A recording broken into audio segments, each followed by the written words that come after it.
को एक जैसे 2G में एक SIT बनानी चाहिए और ख़ुद नियुक्ति करनी चाहिए लोगों की उस SIT में।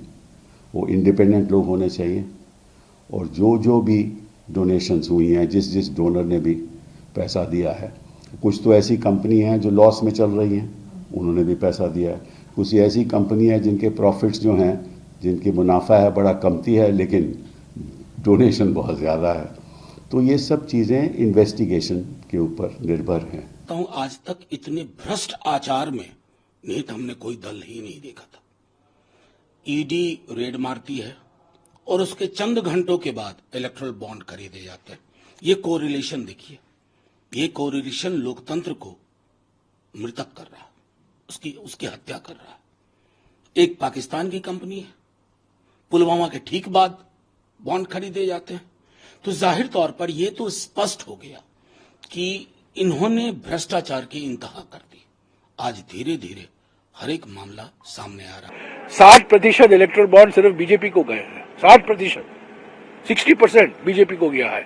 और मैंने दिखाया है इस विश्लेषण के द्वारा कि किस तरह से ईडी, सीबीआई, इनकम टैक्स का दुरुपयोग किया है और जिन्होंने चंदा दिया है उनको कहां से कॉन्ट्रैक्ट मिले हैं, हाईवे के कॉन्ट्रैक्ट मिले हैं, टनल के धंधे मिले हैं और कोई प्रोजेक्ट मिला है। तो ये सब मिली भगत है।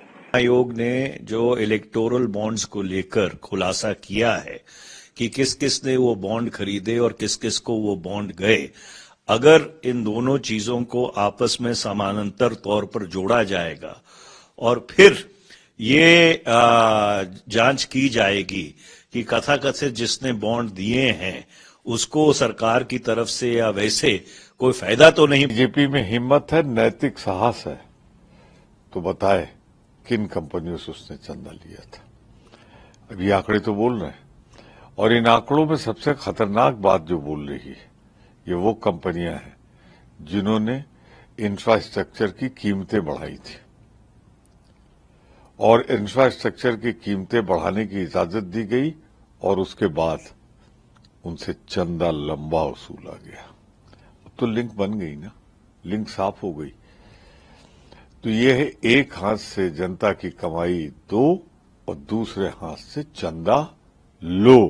ये तो खुलेआम जनता पर डकैती है। मैं फिर चुनौती देता हूं, अगर भाजपा में साहस है तो कंपनियों का नाम बताए, किससे कितना लिया है।